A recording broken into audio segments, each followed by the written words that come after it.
మనకి 10th class వచ్చేసరికి 8 మార్క్స్లో statistic chapter నుంచి ఎక్కువగా వచ్చేది ఏంటన్నా అంటే మీడియన్. ఏంటన్నా మీడియన్ ఎక్కువగా అడుగుతున్నారు. మీడియన్ అంటే ఏంటంటే మీడియన్ మనకి క్లాస్ ఇంటర్వెల్ ఫ్రీక్వెన్సీ ఎగ్జామ్లో ఇస్తారు. క్లాస్ ఇంటర్వెల్లో ఫ్రీక్వెన్సీ ఇస్తారు. మనకి సిఎఫ్ అంటే కుములేటివ్ ఫ్రీక్వెన్సీ. కుములేటివ్ ఫ్రీక్వెన్సీ కనుక్కున్న తర్వాత ఫార్ములాలో వేసి ఎలా చేయాలి చెప్తాను చూడండి. ఫస్ట్ ఆఫ్ ఆల్ కుములేటివ్ ఫ్రీక్వెన్సీలో ఫస్ట్ ఫ్రీక్వెన్సీ ఎంత ఉందన్నా 2 గా 2 రాసుకుంటాం.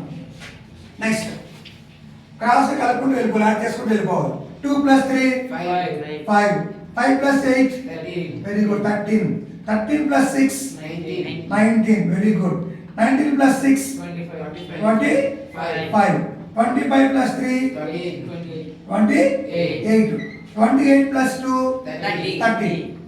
ఓకేనా? ఇదేమంటాం దీన్ని కుములేటివ్ ఫ్రీక్వెన్సీ. స్టార్టింగ్ వాల్యూ ఫ్రీక్వెన్సీని యాడ్ చేసి రాసుకున్న తర్వాత మనం క్రాస్ గా యాడ్ చేసుకుంటూ వెళ్ళిపోవాలి. 2 + 3 5 5 + 8 13 13 + 6 19 19 + 6 25 25 + 3 28 20 + 2 30. ఒకవేళ మనకి కుములేటివ్ ఫ్రీక్వెన్సీ లాస్ట్ వచ్చే నెంబర్ ఎంత ఉంది 30. అలాగే ఈ ఫ్రీక్వెన్సీ మొత్తం కౌంట్ చేస్తే వచ్చే వాల్యూ n అంటాం. ఏమంటాం? n. ఈ n వాల్యూ 30 వస్తుంది.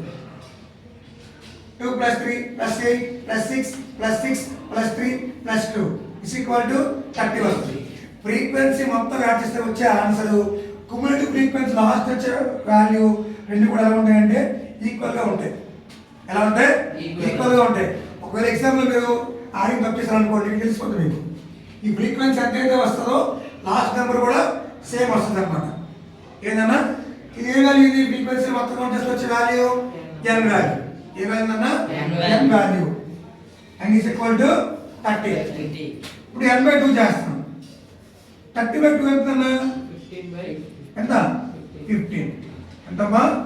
n/2 value = 15. ఈ n/2 వాల్యూ ఎందులో ఉంటుంది? 13లో ఉంటుందా? 19లో ఉంటుందా? 19లో ఉంటుంది. అంటే n/2 చేయగా వచ్చే వాల్యూ ఈ ఫ్రీక్వెన్సీ టేబుల్లో ఎందులో ఉంటుందో చెక్ చేసుకోవాలి. ఏంటన్నా n/2 ఎంత వచ్చింది? 15 వచ్చింది. 15 19లో ఉంటుంది కాబట్టి మనం దీన్ని రౌండ్ అప్ చేసుకుంటాం. ఓకేనా? రౌండ్ అప్ చేసుకోవాలి. n/2 చాలా మంది తెలియదు విషయం. n/2 చేయగా వచ్చే ఆన్సర్ కుములేటివ్ ఫ్రీక్వెన్సీలో ఎందులో ఉందో చెక్ చేసుకోవాలి. అప్పుడు మనం రౌండ్ అప్ చేసుకున్న తర్వాత సెంటర్లో ఉండేది ఫ్రీక్వెన్సీ, ఎదురుగా ఉండేది ఏమవుతుందన్నా కుములేటివ్ ఫ్రీక్వెన్సీ. ఓకేనా? n వాల్యూ ఎంత వస్తుంది? n = 55.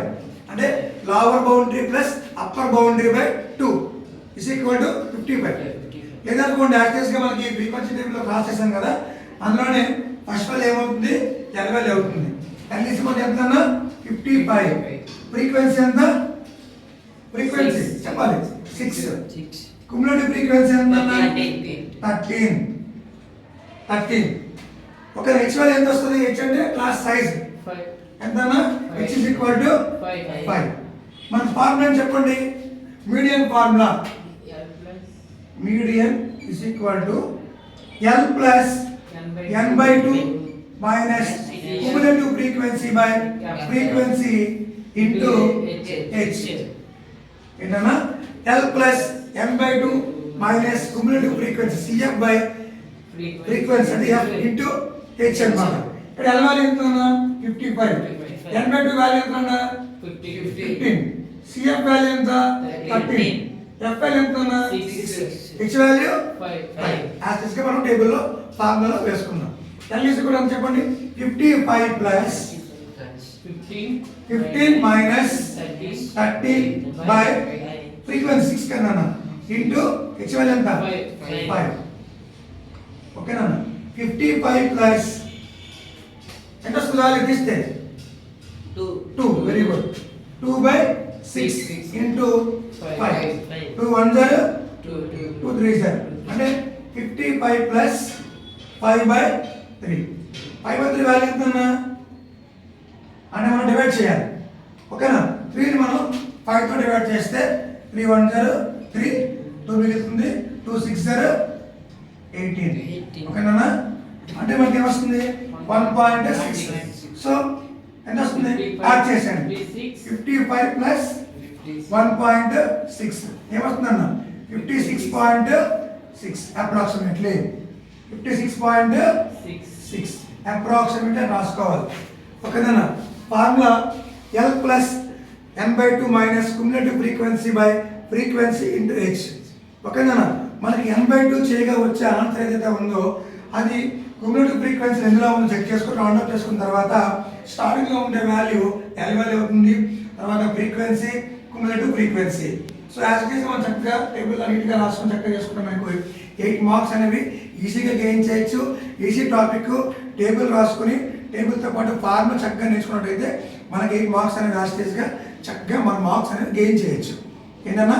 Simple topic. ఇందులో మళ్ళీ ఒక విషయం ఏంటంటే క్యుములేటివ్ ఫ్రీక్వెన్సీ మొత్తం యాడ్ చేయగా వచ్చే లాస్ట్ ఆన్సర్, ఫ్రీక్వెన్సీ వచ్చే యాడింగ్ చేస్తే వచ్చే ఆన్సర్, ఎన్ వాల్యూ వచ్చే ఆన్సర్ రెండు కూడా ఈక్వల్గా ఉన్నాయనుకోండి మనకి ఎక్కడ కూడా రాంగ్ రాదు.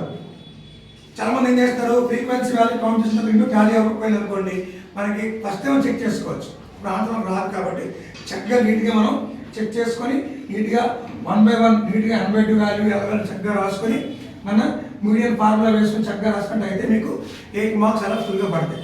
ఓకేనా? Thank you Satish sir.